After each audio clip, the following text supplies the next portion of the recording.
There has been there is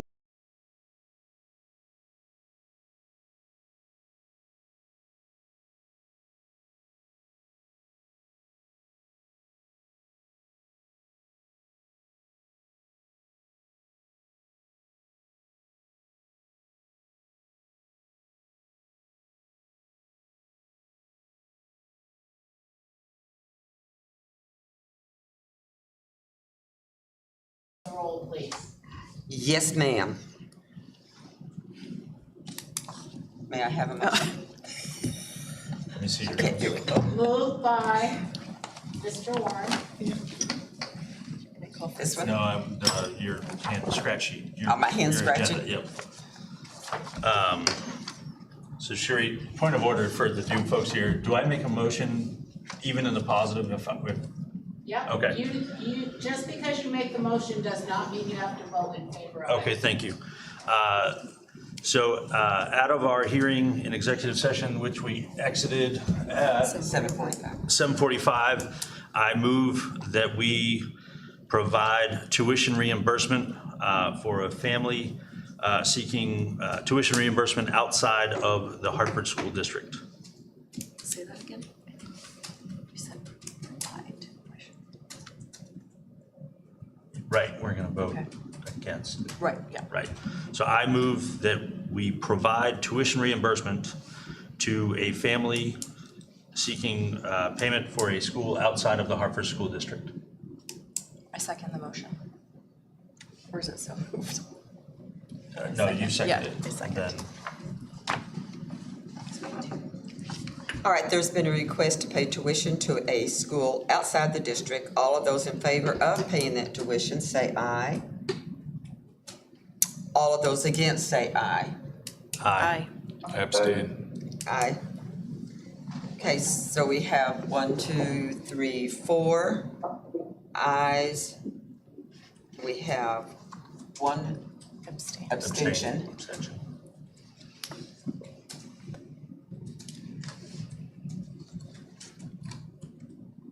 So just to clarify, you technically don't have 4 ayes. We have Because that means you're voting Oh. in favor. You have 4 4 noes. nays. Thank Is you. what I heard. All those opposed say Thank nay, is I you. think what we're Yes, all supposed those to. opposed say nay. We, Let's do the vote again for public record. okay. There has been a request to pay tuition to a school outside the district.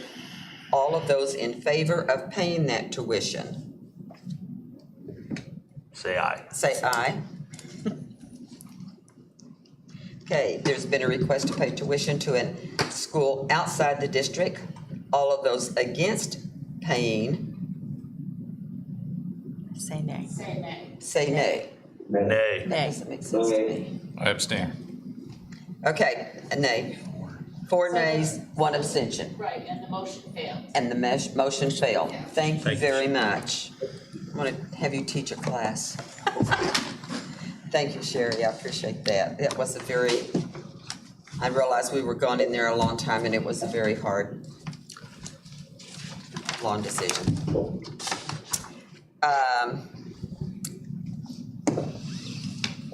Governance process, Section 4, Policy GP 2.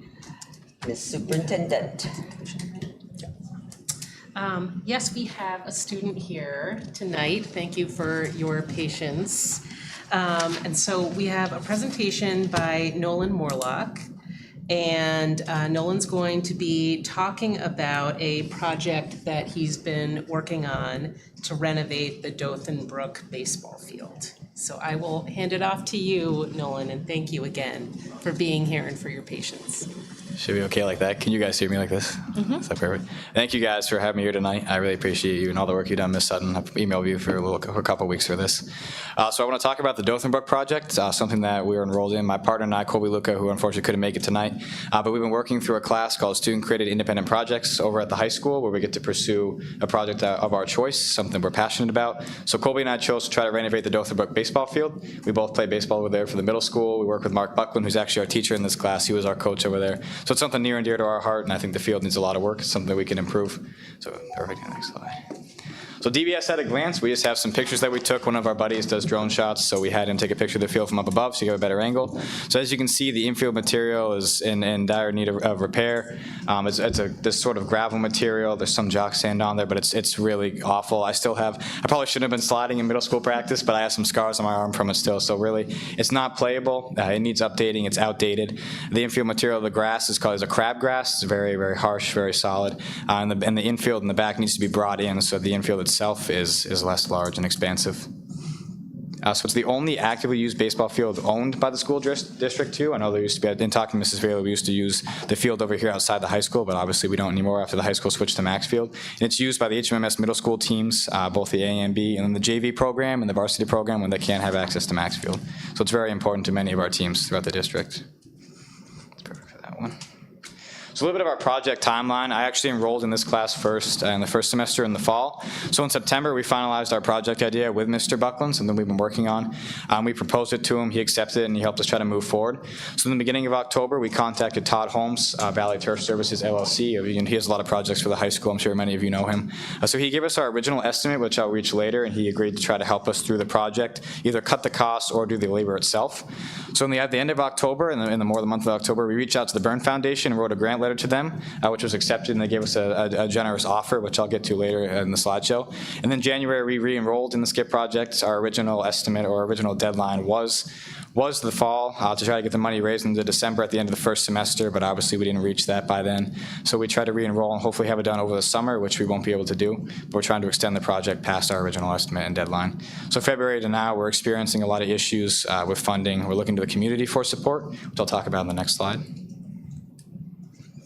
So the Byrne Foundation, or the original estimate that we gave to the Byrne Foundation was around $70,000, and that included a fencing renovation in the back. And this was brought about by Todd Holmes. We worked with him to come up with this.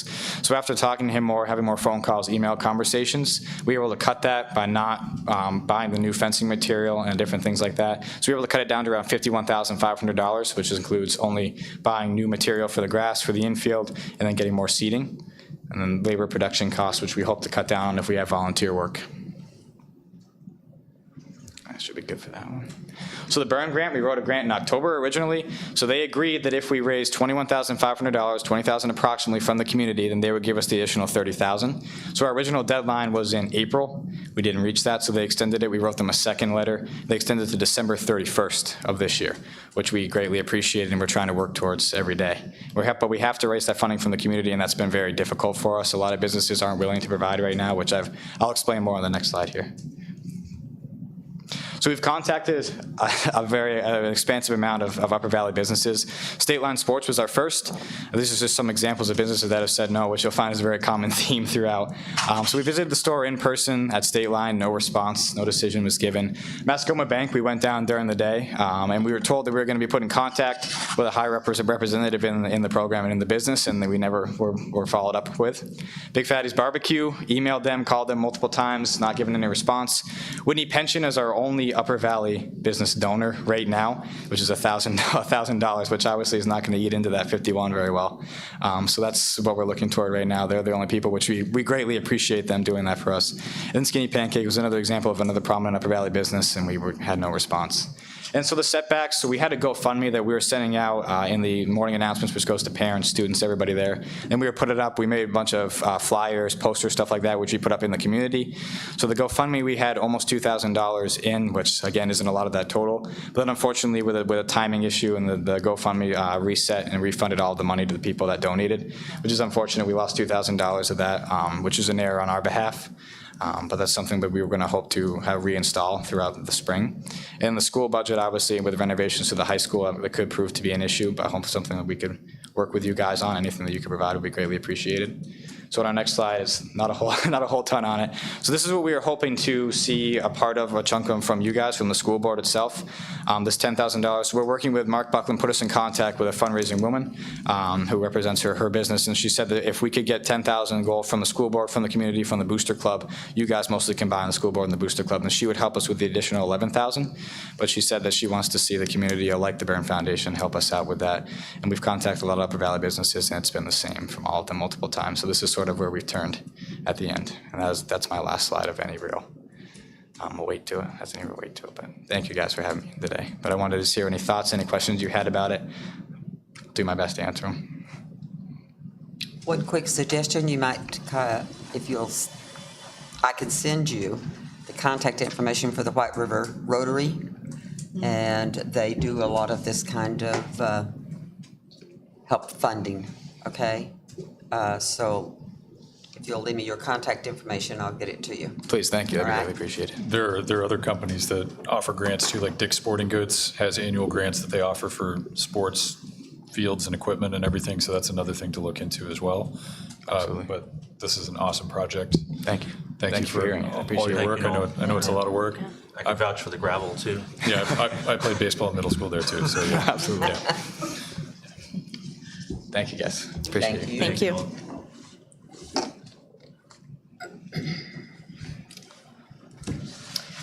You ready, Jeremy? Yeah. We need to have our second reading for 2 of our policies. So this is where I'm going to read the 2 policies that are up for admission and adoption. The first is our concussion policy. The purpose of this policy reads as symptom sequelae following a concussion has impacts on a student's ability to perform in both academics and extracurricular sports activities. In addition, it has been conclusively proven that the health risks associated with re-injury after concussion are significantly increased. The purpose of this policy is to support students and student athletes who have been diagnosed with a concussion and to protect them from further injury. The goal is for a gradual return to learn and play following this type of injury. This policy also informs teachers, coaches, students, and parents and guardians about the protocols established to address the impact of concussion on academic performance and minimize the risk of re-injury associated with a premature return to full participation in athletic activities.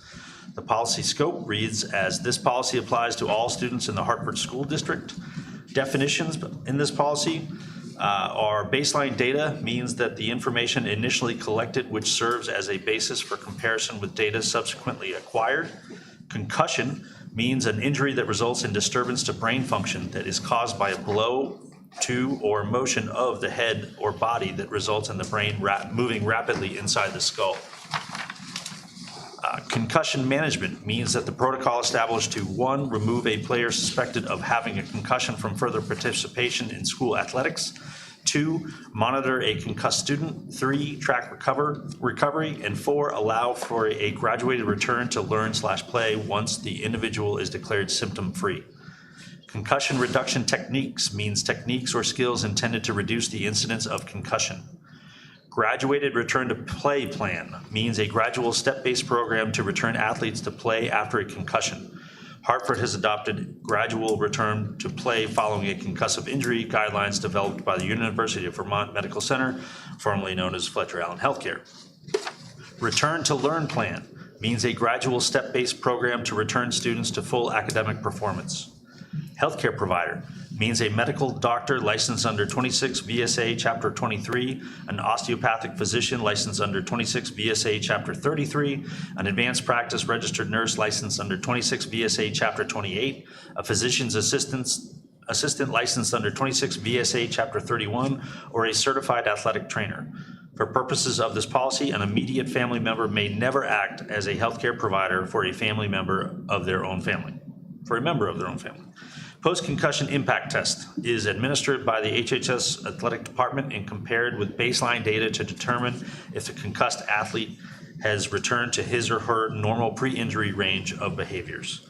Principal means the principal of a school or any person, such as the athletic director, designated by the principal to carry out a particular function. The policy statement reads, since it is recognized that a concussion represents a serious head injury, the superintendent, building administrators, school nurses, and athletic directors working in concert shall develop a set of protocols that will constitute the district's action plan for addressing all concussion-related matters, and in the process bring the district in compliance with state law. This document shall be known as the Hartford School District Concussion Management Protocol. It shall be reviewed at least annually and amended as necessary to reflect current medical practice and advice. It will also be included in the sports participation information that is provided to families on an annual basis. It is important to note that the best practice guidelines, no student should return to full contact play before first returning to a full academic load. Students may be at various stages of the two protocols simultaneously.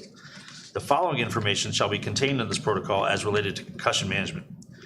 The athletic director duties and responsibilities: obtaining written clearances as required, disseminating concussion-related materials to parents and student athletes so that parents receive the concussion-related information required by the statute, and that all students receive meaningful age-appropriate exposure to concussion-related information. Ensuring that our students suspected of having suffered concussions are disqualified from engaging in school-related athletic activity until they have been cleared to return to such activity by a properly qualified individual with appropriate return-to-play protocols in place.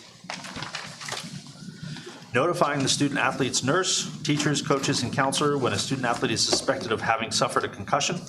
Athletic trainers' duties and responsibilities: administer post-concussion impact test, conducting the baseline data collection for all athletes, determining the student athlete is cleared to return to play in accordance with the Hartford School District Concussion Management Protocol, collaborating with district school nurses regarding student concussions. Coaches, training duties and responsibilities: following the CDC's guidance and training materials regarding concussions, thoroughly review 16 VSA 1431 and all of the CDC's concussion-related materials prior to the commencement of coaching activities and then annually thereafter. Each coach of a school athletic team will receive training no less frequently than every 2 years on how to recognize the symptoms of a concussion or other head injury. Ensure and verify that the student athlete materials and the parent guardian materials are distributed in accordance with the statute and that the signed forms required by the statute are collected before the student athlete may participate in training or competition. Ensure that the student athlete's parent or guardian is informed of a suspected concussion as soon as practicable, but no later than within 24 hours of the time that the injury has occurred. Ensure that no student athlete suspected of having a concussion may participate in athletic training or competition until the coach is notified that the student athlete has been cleared to return to play and has returned fully to the classroom.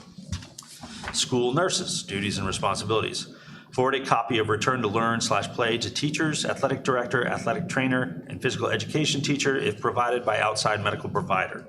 Facilitate communication between school team, medical home, athletics department, and parent guardians as needed. In the absence of a Return to Learn plan from a diagnosing provider, the school nurse will give a copy of a Return to Learn plan adopted by the Hartford School District, which will be linked in this policy, to the students' teachers, which they will follow based on symptom progression and classroom performance. They will also provide appropriate assessments and interventions during the school day as needed for symptom management. They will coordinate with the athletic director and trainer in obtaining written clearance for return to play. Principals' duties and responsibilities: oversight of the athletic directors to ensure that parents receive the concussion-related information required by the statute, that all students receive meaningful age-appropriate exposure to concussion-related information, and that students suspected of having suffered concussions are disqualified from engaging in school-related athletic activity until they have been cleared to return to such activity by a properly qualified individual, either the district athletic trainer or a licensed doctor or nurse practitioner, physician's assistant, with appropriate return-to-play protocols in place and a written clearance note provided. These are, I think, sightings for the graduated return to play plan and the school employee training requirements, which are links. And the next is just the waiver. That is it for the concussion protocol. Next policy to be read is the treatment of opioid overdose procedures. Policy title reads as treatment of opioid overdose procedures. Purpose of procedures: to provide a safe and orderly environment for the school nurse and other responders to administer the opioid overdose medication naloxone. Implementation of procedures. The following procedures will be implemented throughout the Hartford School District. Only the school nurses/associate school nurses are authorized to administer naloxone in the school setting. School nurses shall be trained in the use of naloxone by resources that can include the Vermont Department of Health Opioid Overdose Prevention Program. Emergency response teams within Hartford School District will be briefed by the school nurses on their roles and responses to a suspected opioid overdose. The school nurses will be responsible for procuring a 2-dose kit of naloxone with pre-filled syringes for nasal administration. At least one kit will be maintained in each school building. As needed, the school pediatric consultant will issue standing orders for this. The kit will have the following supplies stored with the naloxone dose: 2 pairs nitrile gloves, 1 pocket mask / barrier device, 1 ambu bag, and written step-by-step instructions. 1 dose of naloxone may be kept in a storage box with the AED in each school, and 1 complete kit will be kept in the health office with additional emergency supplies. The naloxone will be stored in accordance with the manufacturer's instructions. Inspection of the naloxone will be conducted regularly by the school nurse to determine that it has not expired and that the nasal atomizer is ready for use. The administration of naloxone. Assess for signs of opioid overdose that may include A, unresponsive / minimally responsive, B, slow breathing, less than 10 breaths per minute, or not breathing, snoring with gurgling. C, limpness of body. D, face pale. E, lips and fingertips bluish. Call 911.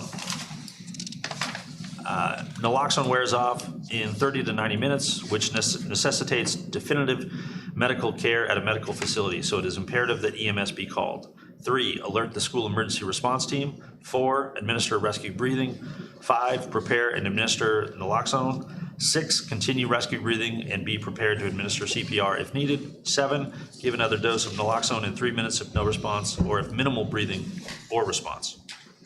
8, lay the victim on their side in the recovery position. And 9, after administration of naloxone, the school nurse and other staff will A, follow the Hartford School District's substance abuse policy, including notifying appropriate school and district administration. B, if the victim is a student, note the event in the student's health record. C, notify the coordinator of school health services and the school pediatric consultant. And D, debrief with persons involved in the emergency. Thank you very much. And now, our superintendent, Katie Sutton, will give us a report on the public forum that was held on Monday night. Thank you. I'll be brief, but I thought it important to circle back around at our board meeting to talk about the public forum that we hosted on Monday evening. I can report that all of our esteemed panelists did participate. We had the Deputy Secretary of Education there, Dr. Jill Briggs Campbell. We had all of our senators represented there, Senator Joe Major, Senator Allison Clarkson, and Senator Becca White. We had our representatives, including our own Coach Christie, as well as Esme Cole. And then we had 2 representatives from Windsor Orange 2. We had Rebecca Holcomb, and we also had Jim Masland there. And we had our town moderator, Chuck Wooster, there. And I just want to express real gratitude and thanks to all of the panelists who participated, as well as our town moderator for being there and so generously donating their time. We had about 40 community participants there. Each panelist provided somewhat of an opening statement regarding education reform and current status of the iterations of H454, which is the bill that has gone through the House and is currently sitting with the Senate. And we had some discussion also of the advocacy of the panelists on behalf of us in thinking about capital improvements and infrastructure, particularly related to our challenges with regard to PCBs and the abatement and remediation that will be necessary in our district. So just a big thank you to those who participated and those who came to be a part of that event. And I hope in the future to continue to provide those opportunities in the district for our community members. Thank you. And along with that same line of thinking, we have a funding for the PCB remediation and abatement report. Did I skip one? Nope, I didn't. And the report's going to be done by Jacob. Okay, so I got some homework from the board last time, so I think we were going to start with Jonathan, right? Sure. Yeah. That's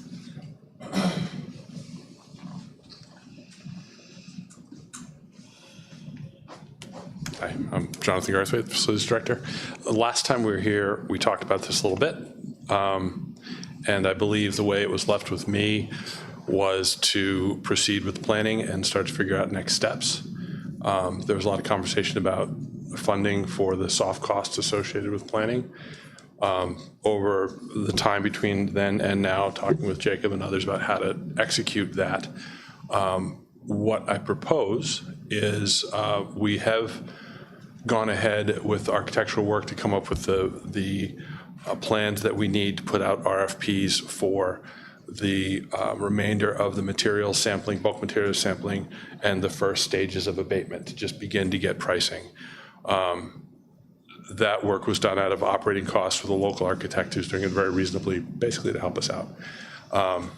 Those will be done this week. At that point, I can start bringing in folks. I've already started bringing in folks to look at and start providing costs for the remainder of the bulk sampling, as well as the project management consulting and bidding for the first stages of abatement. What I'd like to do is for the next meeting, present to the board those stages, specifically those plan pieces, and a rough estimate of the associated costs for each of those items. So for instance, I'm gonna have to bring in someone to, well, very simply, we're gonna have to bring somebody in to test all the walls, right? We have one estimate from the agency the state was working with. I've reached out to two others, one that I've worked with for 25 years, one that I don't know at all. So we're gonna get a pretty broad cross-section of costs for that work. That will be a line item that I'll put in front of you for that work. Similarly, we need to start having some conversations about project management for the actual abatement piece, creating the environmental consultant to create that work plan. I can start getting prices on that and put that as a line item. Now, full disclosure, these are going to be estimates because we don't have the data from the tests yet to inform the full scope.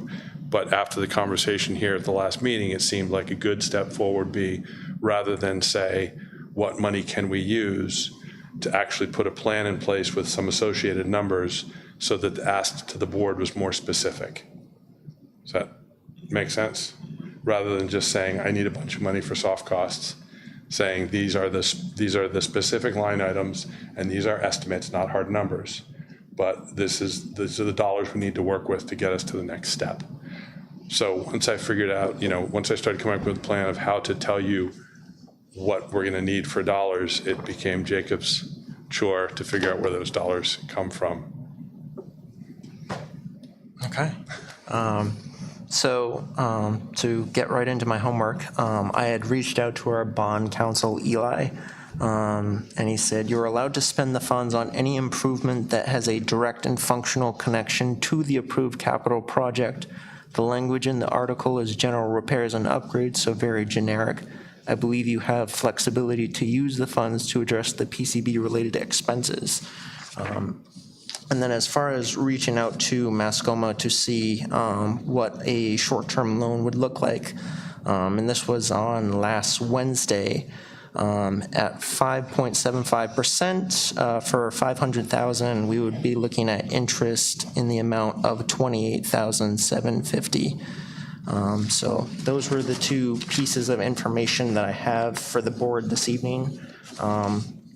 I'm also looking into an additional avenue that's very theoretical right now, but again, could be another source of potential funding once I fully flesh the idea out, so.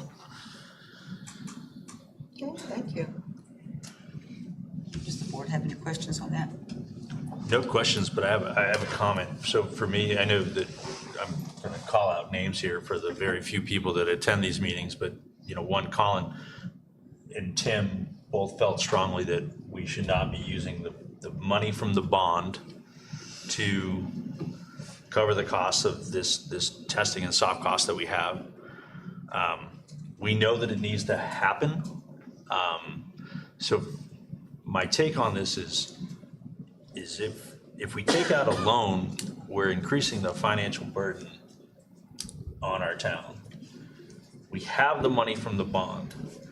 If we use that we're right where we're at anyways. My take on this is, are we putting a Band-Aid on a finger that we're gonna have to amputate later at the arm? Like, if we have the financial funds now in our possession through the bond, is it more financially responsible to use the bond money than to potentially put the town further in debt with another loan? And so that's where I'm at. So my dilemma is, we have to pay for this cost.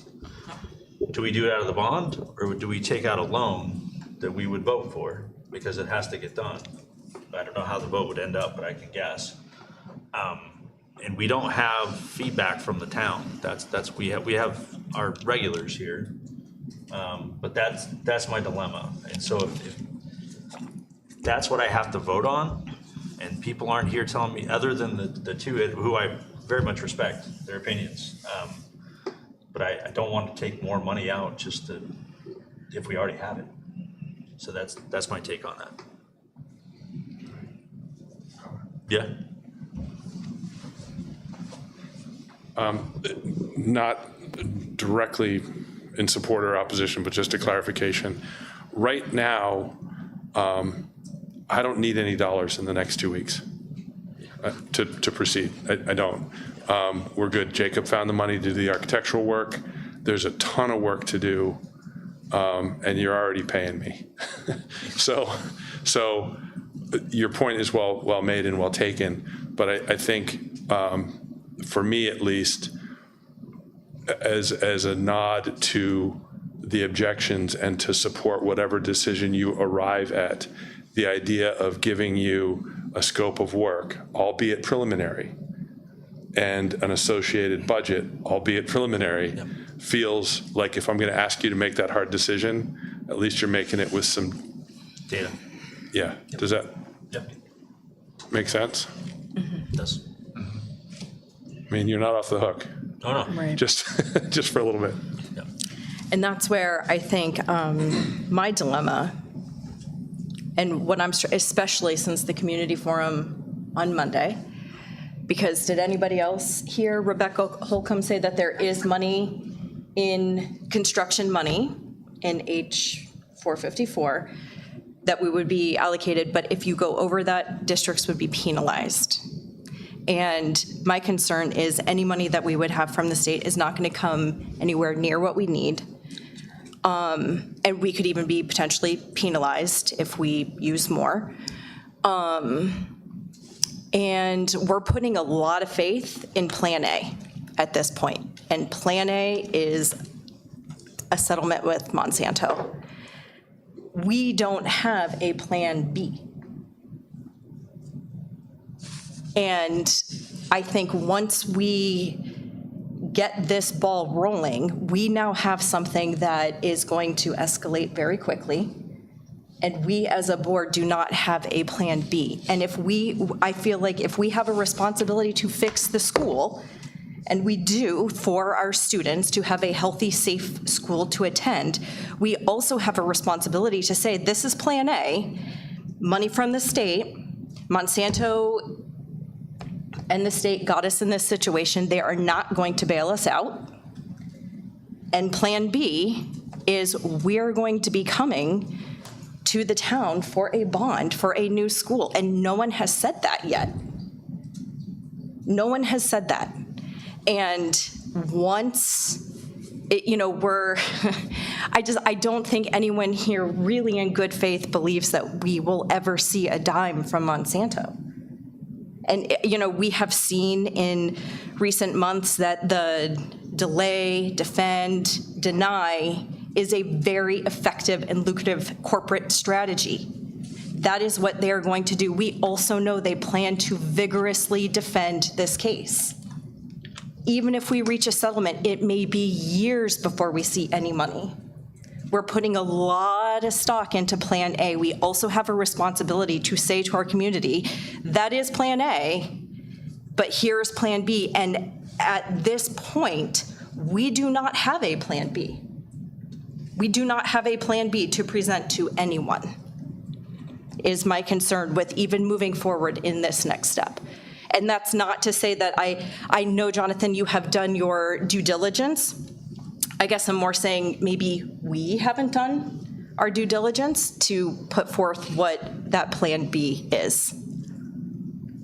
And I think you have gone above and beyond your role. I think you have done everything possible and within your control to make sure that we have the best chance against Monsanto as possible. I think we are incredibly fortunate to have you in our district and doing the work that you're doing. I'm not saying anything to discredit the work that you're doing. This is more of a criticism of us, I think, here as a board, and saying we need to be having that conversation also. But if you have another comment. No, I would second that. I mean, again, for me, it's the community engagement. They're not here.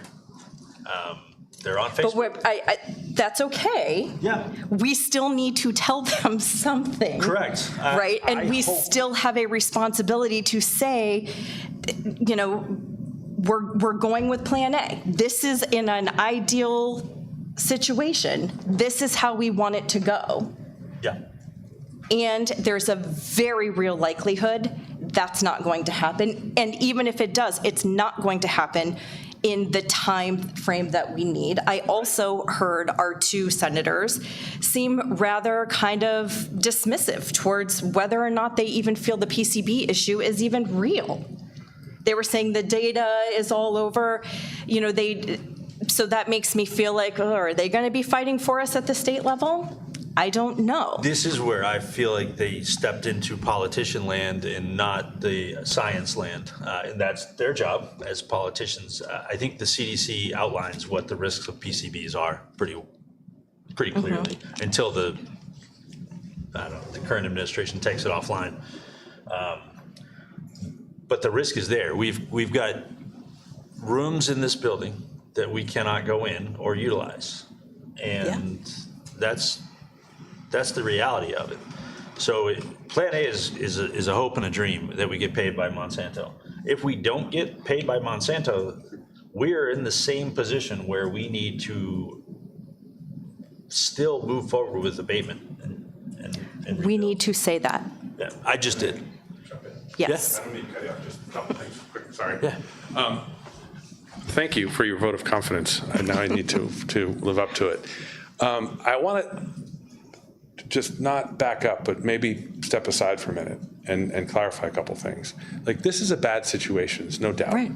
It is. And the suit from Monsanto, I have been up to my neck in it for a year and a half, talking about it, reading about it, to put us in the best possible place, and I feel we are.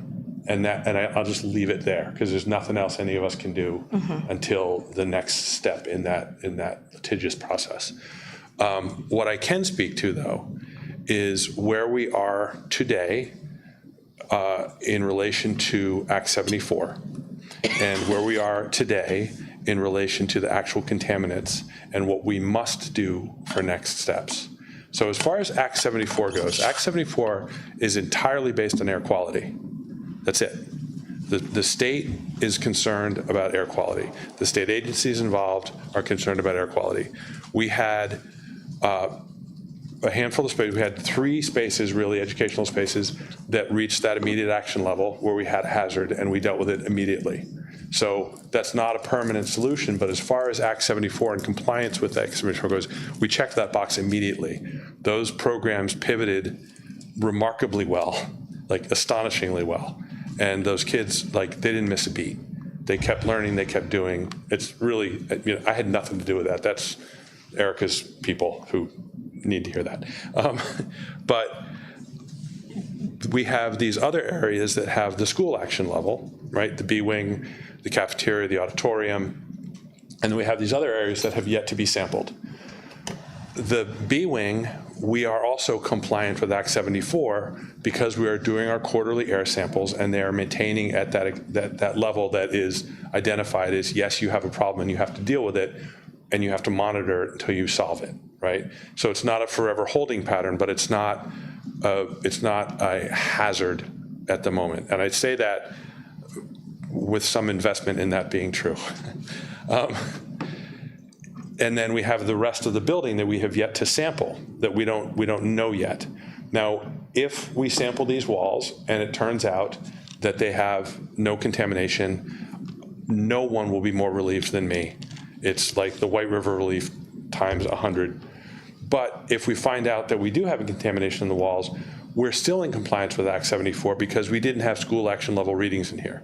So as far as compliance goes, I feel like we're in a really good spot. In fact, ironically, because we went ahead, or you went ahead, and tested White River on schedule in compliance with Act 74 when the state did not, I would argue we're in better shape than they are in terms of compliance with the law that they passed. So I'm not concerned about that piece. In terms of abatement and the accompanying demolition and reconstruction, there's a very small portion of the school that we're not using right now, and that's a problem, absolutely a problem, and not something we can't let lie. But we have options. We don't have to tear down 60% of the school next summer. We have options to do this in stages. We have an opportunity here, and I've been saying this since the beginning. I think if, we talked about this briefly today, the television people were here today, and they interviewed me on the TV a year ago, probably this time, and I said one of the things we have going for us is we have options, and we still do. There's nothing that says we have to tear this school down this summer. What is very real are those things I've been saying over and over again about, our obligation to safety, our obligation to the students, our obligation to the kind of fiscal responsibility. We've got the compliance piece covered. So while you're absolutely right, we need a plan B and C and D and E, one of the reasons I am invested in this upfront planning piece, right, is I can't even begin to imagine what those plan Bs and Cs and Ds look like until we really understand the entirety of the problem. If we test these walls and everything that was built in 1972, and we have a major problem, we're going to be having a very, very different conversation than if we test them and they're fine. Like, that's a game changer for us, and I can't even begin to formulate what we would do until we know that, right? So that's the first piece. As far as wrapping our heads around abatement and reconstruction, the way we've set this up, and by the 21st, I can put it up on the screen for you. I've been working with an architect on a visual, on a map of the building that shows these phases. We have some options. We can do this section. I've worked with Nelson on how do you support your programs if we go with this option? How do you support your programs if we go with this option? And I think you're absolutely right in that you all have an obligation to think about the big dollar. If Monsanto falls down, if the state falls down, who knows what happens. But I think right now, for me at least, to keep my head in the game, I got to bring it down a notch and say, all right, we can't even conceive of what that problem is, what that big number is, until we know what the components are. Does that make sense? Yeah, I hear that fully. Yeah. And my comments really are for us as board members, in that that's the conversation we're not having. And when your numbers come back, what is plan B, C, and so forth? Because, and that's the conversation we have not been having. Yeah. And also, I don't know what this district's going to look like in 2027. That's another thing we heard. I don't think this district per se is at risk of schools being closed, but right now we serve roughly 1,400 students? More like 15? over 1,900. 19? Yeah. Okay. By 2027, we could be a district that's serving 3,000 students. With the consolidations that are proposed, we just don't know. So are the actions that we're even looking at today even going to fit our district and what it needs in 2027 if we're much larger? I think there's so much unknown that we haven't flushed out what's going to happen. And my concern is once this ball gets rolling, we're very quick. And I guarantee when we start saying bonds in the hundreds of millions of dollars, the seats are going to be full then. and we're going to have to defend how we got here. And why is this the first time anybody is hearing about it? I thought Monsanto was going to pay. I guess, the last point I'll make, and I'll leave it to, because you're right, you all got voted in. I just got hired. I just want to make sure that nobody feels like, from any perspective, whether it's a student or any of you or anybody, that like we got to take the building down tomorrow, because we don't. We have the culinary arts program that we can't use that space, and that's bad. But they're thriving in another location. You just had your executive session where the phlebotomy program is. It's not ideal, but they're doing great, and I bet those kids are getting a really good education. So there's no hazard there. We're kind of, we got a minute. I don't want anybody to, when I talk about these things in big, broad phases and in big, these big statements like all that's going to be left is the roof and the slab and the post. That's true, but it doesn't have to be true tomorrow. We have a little bit of wiggle room in how we execute this. So when you're thinking about your plan B, C, D for whatever those numbers are, if the state doesn't come through, if Monsanto doesn't come through, if we learn halfway through this process that somehow the whole reorganization has been fast-tracked and we have to configure differently, what we learn today is going to be informative to that process, whatever outcome that process has to serve. And we're not, by assembling this data and getting prices on abatement, we don't start a clock ticking. We just get information. I think that's what I needed to hear. Yeah. So the only clock that's ticking is ours. We are, we're okay. I wouldn't let kids in the building if there was a hazard, because my kid is here. So I'm comfortable with that. We're going to do our next round of air samplings next month, and I'm comfortable with that. What I'm very concerned about is moving into this next phase, whether it be, whether I'm being, interviewed by an attorney for a suit with Monsanto or justifying expense to you. What I'm concerned about is having accurate numbers that represent the actions we must take to support the continuous programming of this district. And that's what I'm hung up on. All these other choices about, the gym has a school action level exceedance. It does. And I've made the statement so many times about I could make it pass or fail 3 times next week by closing and opening doors. The problem is the blocks in the wall. That problem is not going to make the gym fall down until we tell it to. We could, as long as we keep passing those air quality samples, that indicates we have a problem. It doesn't say, we don't have an immediate action level where we need to bug out. Now, it doesn't give us a forever, free pass. We're just going to live this way forever, because I don't think anybody wants to do that. I think that'd be irresponsible in the long run. And it certainly doesn't say, let's just turn the fans on and leave the poisons in the wall for somebody else to deal with down the road, because I don't think anybody would support that either.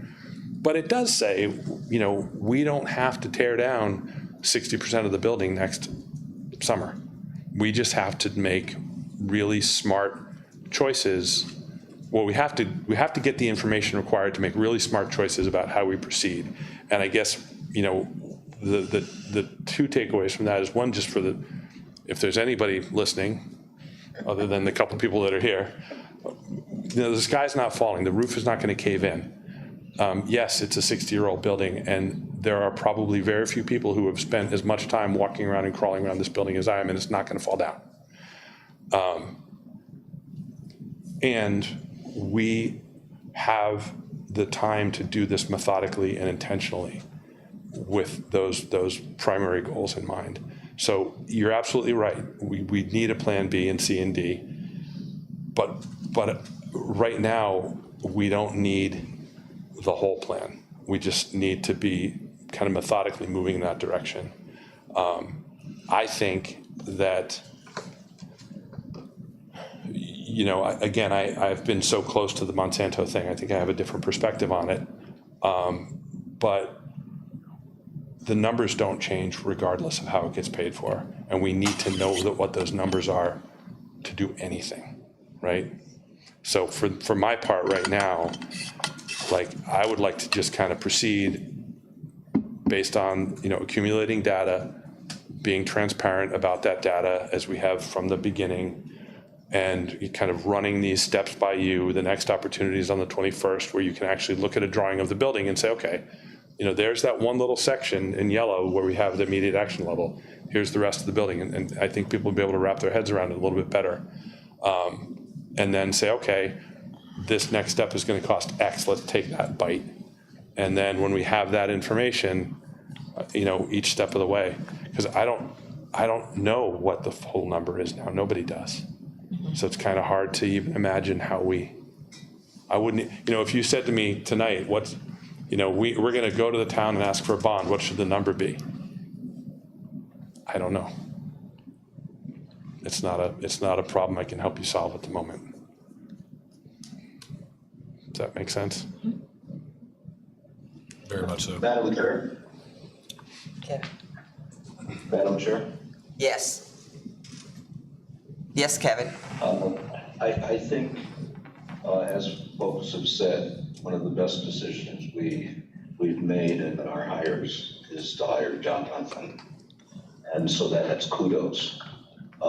He has taken a scientific approach to this problem that I am confident in. All of the variables he's talking about and some of the positives that we found is, remember what the state told us initially about the timelines for construction and how buildings affected during those timelines can or may test. And there's an interesting piece there.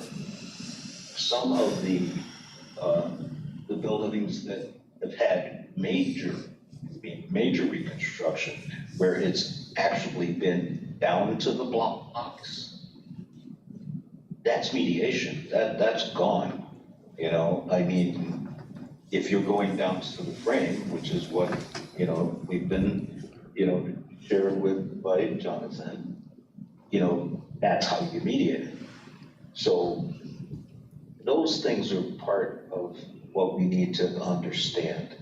I think Kathy's right on target about we need to be thinking in terms of plans, but they're fed by the data and the science. And in both of those cases, we're in good shape. Remember, we were one of the last schools to get funded for those tests. And part of the reason why was because we were ready for them. So if we have a good plan and we're first in line, then the opportunity to at least get funding for the pieces that we have ready then is higher. And we have done that here in Hartford time and time again, utilizing good folks. So I'm in support of, continuing to have, Jonathan and Katie and the rest of her team bringing forward as much information as possible, keeping in mind that it's to help the board formulate its plan, both A, B, and C. If that makes sense. Thanks, Kevin. The board, go ahead. Go ahead. Heidi's got her hand up. Can we hold it to public comments? Yeah, hold it until public comments. Can we hold it to public comments? Just to keep going. Which is coming up. Yeah, is somebody, Yeah. Yeah, well, we can come back to public comments. Let's keep with All the right. agenda. That's where we're at. we were going to talk about the training on the board, trainings that the board is required to have done. And Kathy and I went to one all day on Sunday, last Sunday, in Winooski. And it was on policy governance. and it was very, very, very well done. We'd like to tell you a little bit more about it, but because the time is getting even later and we still have quite a bit to cover, I would like to make a motion that we table this until our next board meeting. Do I have a second? Second. Thank you. Motion does carry. So we will table this until the 21st. But we are excited to tell you about it and about some other trainings that our board members are going to be doing. Public comment. The board welcomes public comments in order to accommodate as many community members' voices as possible. Anyone making a comment will be given 2 minutes to speak. This is not a time for discussion, but the board is interested in hearing comments, concerns, and suggestions from the public. Do we have any public comments? There is one hand raised up. Heidi? Yep, go ahead.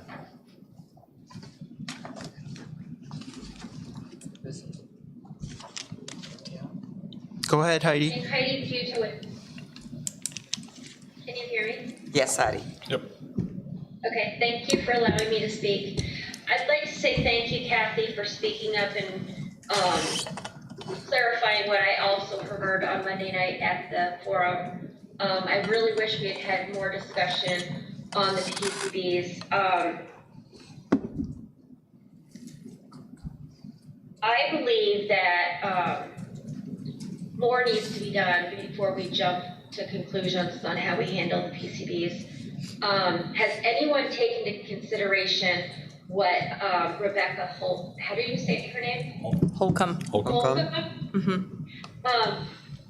She said that sometimes when you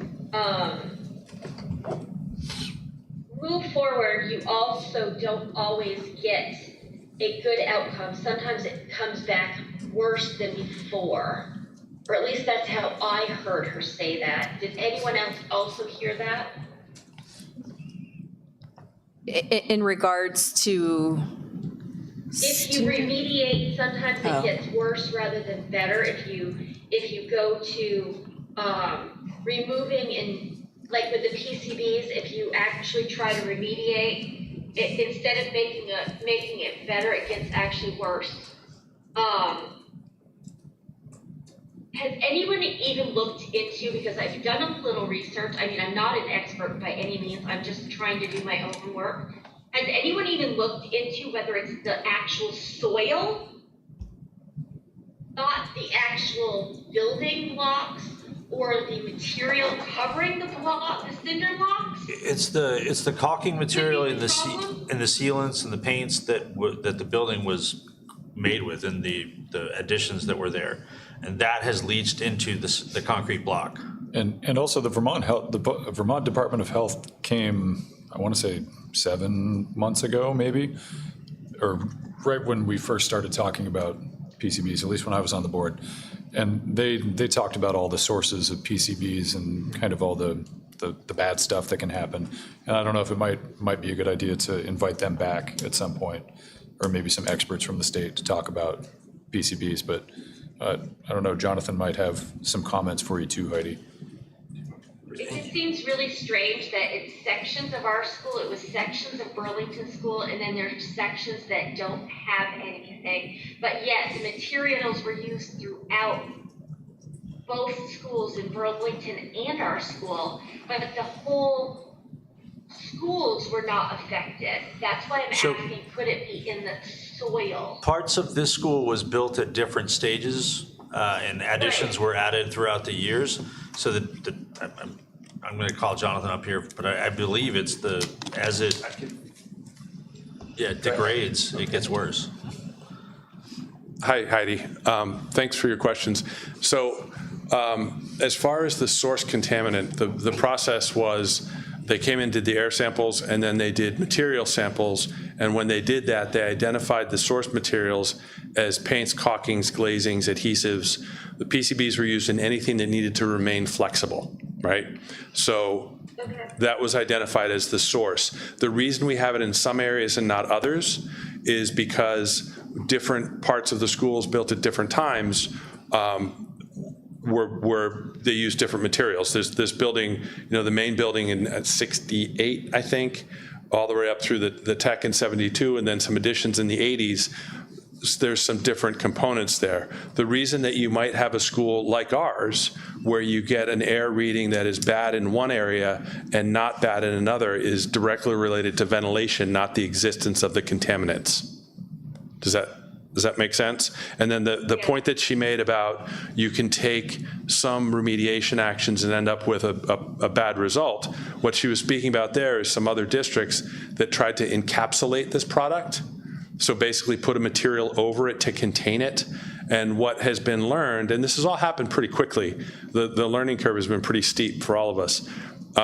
In some of those cases, because of environmental factors like heat, humidity, abrasion, what you end up doing is you can perhaps reduce your air sample quantities in the moment, but when you move back in and seal the space up, those air samples can then go up again to the school action level. That actually happened at another district that moved their students in based on an encapsulation program and had to move them back out again. And I think that's what she was referring to as a bad outcome, because that's certainly a bad outcome.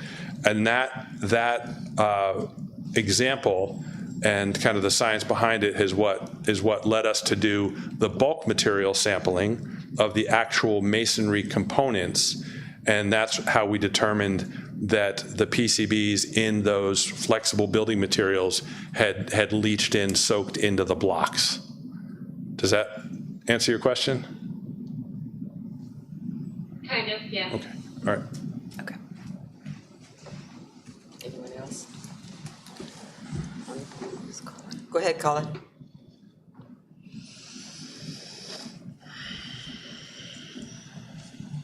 Colin Butler from Wilder. I want to say first, I have absolutely nothing to criticize Jonathan for. I completely understand, or I think I completely understand how he's describing the problem and the approach to additional testing. I want to speak to the financing of the immediate testing that's needed and public communication. I think there's perhaps one other, and I should say, I'm not at all surprised with what Jacob has come back with as information from the bond council. It's exactly what I was expecting to hear, and I wouldn't argue with it at all. But there's a problem, and I talked about this at the last meeting, and it's that the public has expectations that the money that was bonded a couple of years ago now, I think a couple of years, the $21 million is set aside for specific things. There was a list of projects that the district was going to undertake to spend that $21 million on critical infrastructure upgrades. And if you now dip into that $21 million for something that could potentially be a pretty substantial fraction of that number to work on PCBs, that money is not going to be available for the things that you told the public were going to be addressed as a result of their approval of the $21 million of bonding. So I think before you make the decision to follow the strict legal advice that you got from bond counsel, you should be thinking about engaging the public in much more discussion. And I have no idea what you're going to do to attract people to come to these meetings or to come to special meetings, but you really need to make it abundantly clear to the public what's going on, what the intent is in spending the bond proceeds for something other than what the people in the district expect that money to be spent on. So that's the two things. You really need to come up with a communications plan as well as a remediation plan so that you've got the support of the community in what you're up to. In the case of using the bond proceeds, I want to suggest a slight variation that would be much more palatable to me and probably to other people in the district as well, and that is borrow against the bond proceeds with the understanding that eventually when you ask the voters for money to address the entire problem, your intent is to repay what was taken out of the $21 million to fast track the planning of the project that's in front of Jonathan right now. So you wouldn't incur any interest expense. You would simply be borrowing part of the $21 million to get started on the planning that needs to be done with the intent that eventually that money would be put back into the $21 million fund so that you could do the projects that were included in that $21 million. That would be much more palatable to me, knowing that eventually the projects that we approved being worked on were all going to be worked on. There's a slight hitch with that, in that some of that money was to be spent in the high school.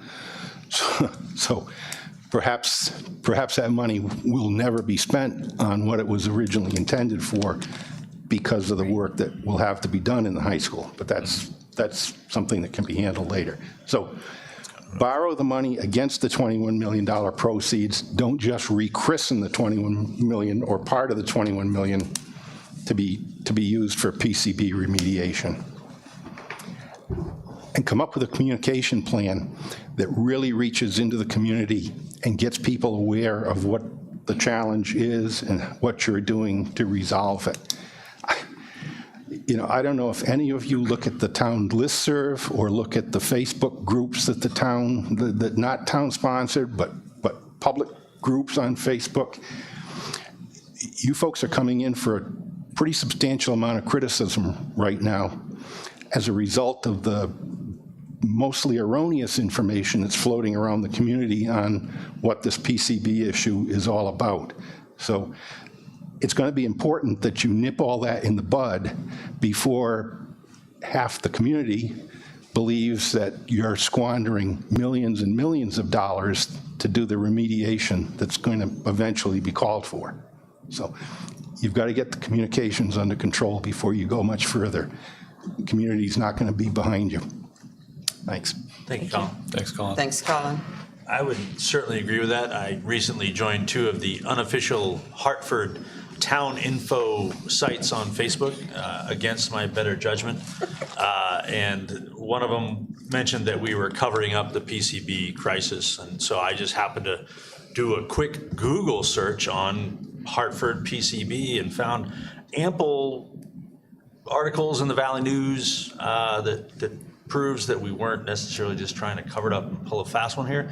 I will stay vigilant on unofficial Facebook groups, but I feel like people should sign up for the newsletter, and if it takes a shock and awe to get them to show up in this room or online, I'm also okay with that too, because right now the town is telling me that they don't care. I know that they show up for the football games. I know that they show up for the plays. Those won't be here unless you show up eventually to take care of your school and your students, your staff, and your faculty. I'm looking at all 5 people in the audience on this one. And you too, Heidi. I appreciate that.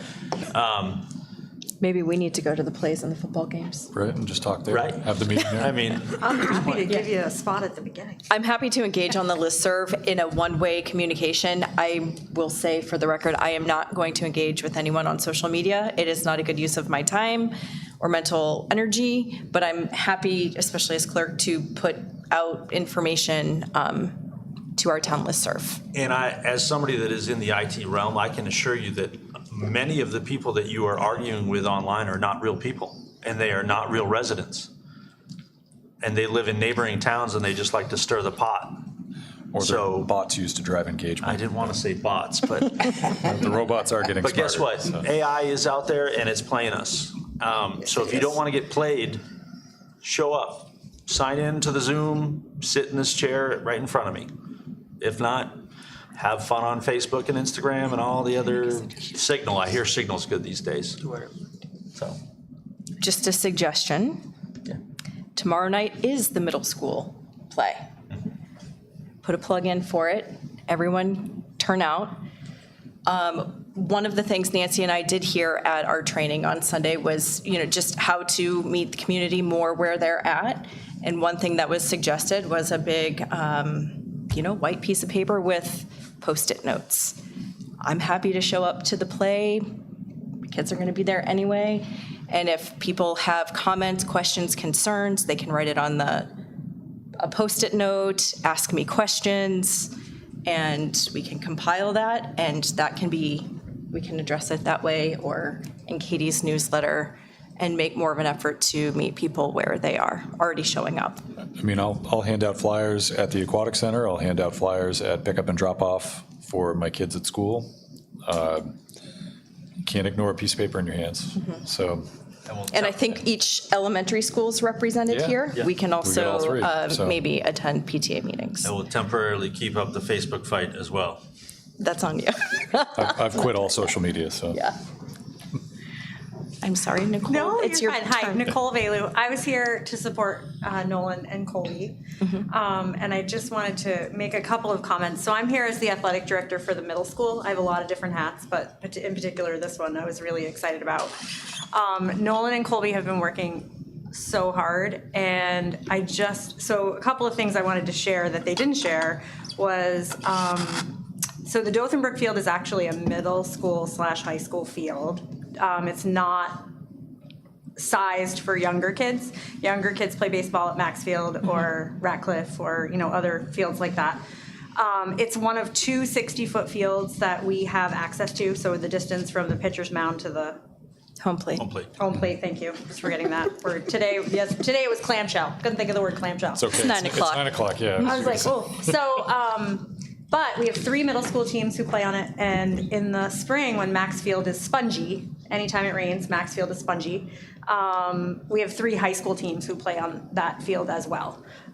So they practice in the gym, they practice on the field, and really, the bang for your buck has been created by Nolan and Colby, right? So part of the responsibility of the Hartford School District is to take care of its facilities, and that really is one of the facilities that's kind of been left to its own for a while. I mean, it gets mowed, we get dirt. It's just not been up. It hasn't been kept up to the same standards as Maxfield fields have. So for a very tiny amount of money, you're getting a huge influx of the newer technology, the newer dirt, better grass, softer surfaces, safer spaces. I actually talked to Jeff Marino about the fencing, and the dugouts are fine. It's really just what the field is played on. So for about $10,000, you're getting about $1,000 worth of bang for your buck and impacting tons of kids. And just today at baseball, where we did get a baseball game in before, well, no, it was raining. But one of the kids, it is related to the PCB issue, because one of the kids plays for Hartford, but he attends Sharon Academy as an 8th grader. He's planning to come here as a high school student, but he said to me today, he goes, I don't know, you're going to tear down your gym? And I was like, what are you talking about? And because I had asked him, what do you do in the fall? Well, I play baseball. Okay, well, what do you do in the winter? Well, I play basketball. And I said, well, I think that might be misinformation, but what would be really nice is really clear, are you tearing down the gym this year? The kids just need to hear yes or no.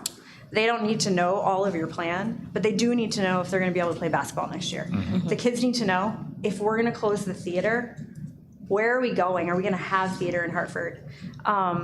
For sending kids, for kids who tuition in, our academic programs are excellent, the tech center is excellent.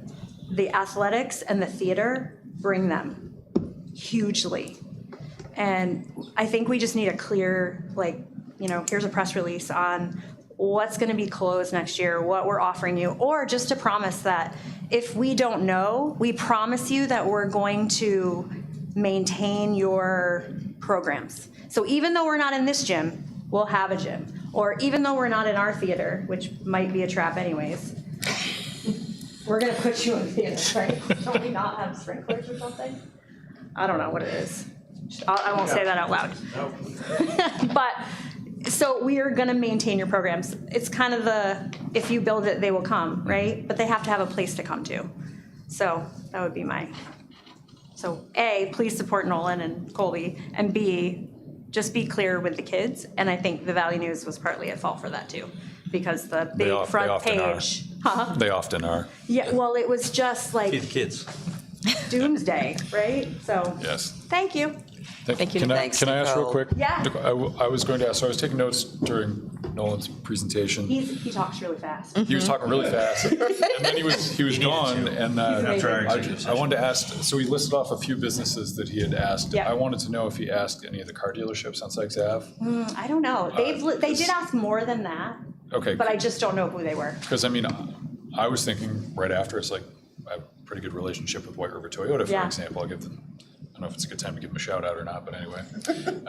I would be happy to ask them if they would Yeah. offer support. And then I wanted to ask Jacob if we have any funds available that we might be able to And put towards that, so. I texted him just right after, Rick was behind me and said, I think you mean the Mascoma Foundation. Try the Mascoma Foundation. And then I had a couple of other ideas. And we do have, the Booster Club has done amazing work. We are literally writing a check for $31,000 tomorrow. That's gonna go to the softball batting cages and the baseball batting cages at Maxfield. And we do have other funds that we're willing to contribute, but unfortunately, we can't technically support middle school sports. We're a high school athletic, and I was like, it's kind of a reach, so. But there are funds, and the town, I think, we just need to have everybody come together, but they have been working Reaching really out hard. to the Upper Valley Business Chamber. Don't know. Mark Buckland has like their whole list. But Yeah, because even if there was something they could do at the upcoming Quechee Balloon Festival. Yeah. We've done fundraisers there before that made a lot of money. Okay. And I know don't quote me, but Mr. Whitney, who donated, I believe is on that board or involved in some way. So Yeah. he might be able to put you in touch with some possible things to raise money at even if they just stood there asking for donations, Yeah. they I know, might I do was well. thinking like I don't know what you call it when you don't want kids standing in the road, but. It makes me think Like of a Christmas boot, tree fill the styles. boot Yeah, type of like a thing. fill the boot kind of thing, like when you're going to the Tunbridge Fair. Yeah. Yeah. So, but yeah, anything. And the kids are all game for it. I know the baseball kids will support it. Yeah, I'll have them show up in uniform. I mean, it Right? was They're adorable. when we did that as a part of the Hartford Heat baseball program. Yes. We did pretty well. And I didn't even count those kids. I mean, those kids, they're just endless. There's so many Heat teams. Yeah. But thank you. Thank you. Thanks, Nicole. Do we have any more public comment? And Yay! Number one, Ann Sarasoli, White River. I have to give a big shout out to Katie to two things. One thing, she organized Monday night and got the publicity out there, but it was sad that not many people came, more than tonight. But I was curious if you knew how many were online. You said about 40 in-house, but I don't know if anybody knew how many were online, if we could find out that number. I don't know. Secondly, I have to give her a shout out. She came and read to my kindergartners, and they were delighted to have her come, and she was it put a smile on her face as well as everybody in my classroom, and her walking out and everything. Thirdly, I have to give a shout out to the middle school musical. We took the kindergartners there today, and they did a fabulous job, fabulous. So if anybody's looking for a great night out over the next few nights, support the middle school because they did a great job, and it's a fun show. There are little ones in it this year and right up through the middle school. So that's just all my positives. Thanks, Ann, and I'll have to say also, because I had the privilege of being able to see most of the show until I had to go to a meeting, and the show is phenomenal. Those kids were outstanding. and the rest of the middle schoolers that were in the auditorium today to watch them were going crazy. They loved it. So I encourage you to go, if at all possible. Any more other public comments? Nothing in Zoom. Anything from out here? Okay, then we will move along to the consent agenda, section 4, policy GP4, appointments, resignations, and retirements. Katie? Yes, again, 'tis the season. I'll continue to bring many to you. So for appointments, we have Gary Shaw at the middle school joining to teach learning through place. We have Ainsley Barlow joining the math department at the high school. We have Josh Storm Rushford, who will be joining the Hartford Middle School to teach science. And then we have 2 internal appointments. We have Erin Tomlinson, who will be the assistant superintendent for next year. And we have Sarah Hisman, who will be the director of curriculum, instruction, and assessment next year. For resignations, we have Cara Donahoe Edmonds, who teaches physical education at the middle school.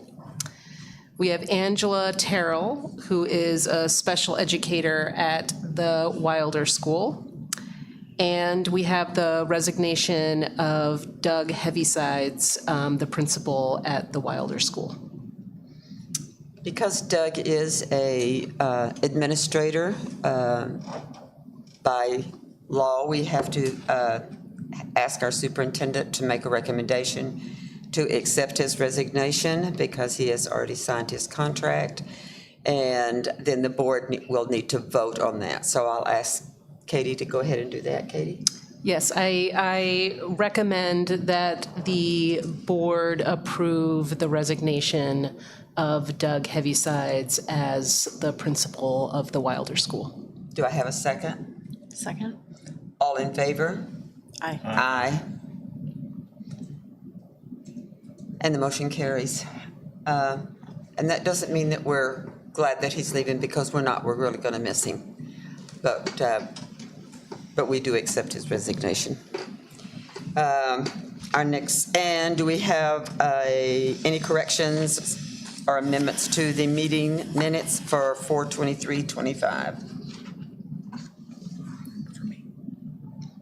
Do I have a motion to approve them? Do I have a motion to approve the consent agenda? So moved. Do I have a second? Second. Okay, so moved and seconded and passed. Next board meeting is the 21st of May. Getting way ahead of myself there.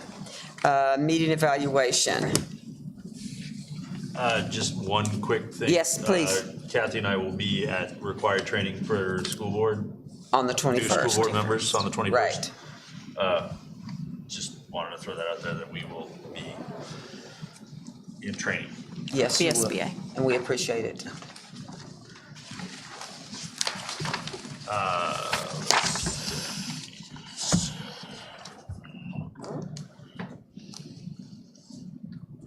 So for the board meeting monitoring, the meeting date is May 7th, 2025. The board was prepared for meeting, satisfactory. Board's time was spent on ends, not means, satisfactory. Each board member was given opportunity to participate, satisfactory. Board treated all persons with courtesy and fairness, satisfactory. Board adhered to Robert's Rules of Order as best as we can, satisfactory. Thank you, Sherry. We're in training. Board adhered, all right, no, that's satisfactory. Board adheres to its adopted governance style. It emphasized outward vision. It encouraged diversity within viewpoints. It exercised strategic leadership, not administrative detail. It maintained distinction between board and staff roles. It used collective decision-making, and it looked to the future. Satisfactory. Move to adjourn. Does not need a second, so adjourned.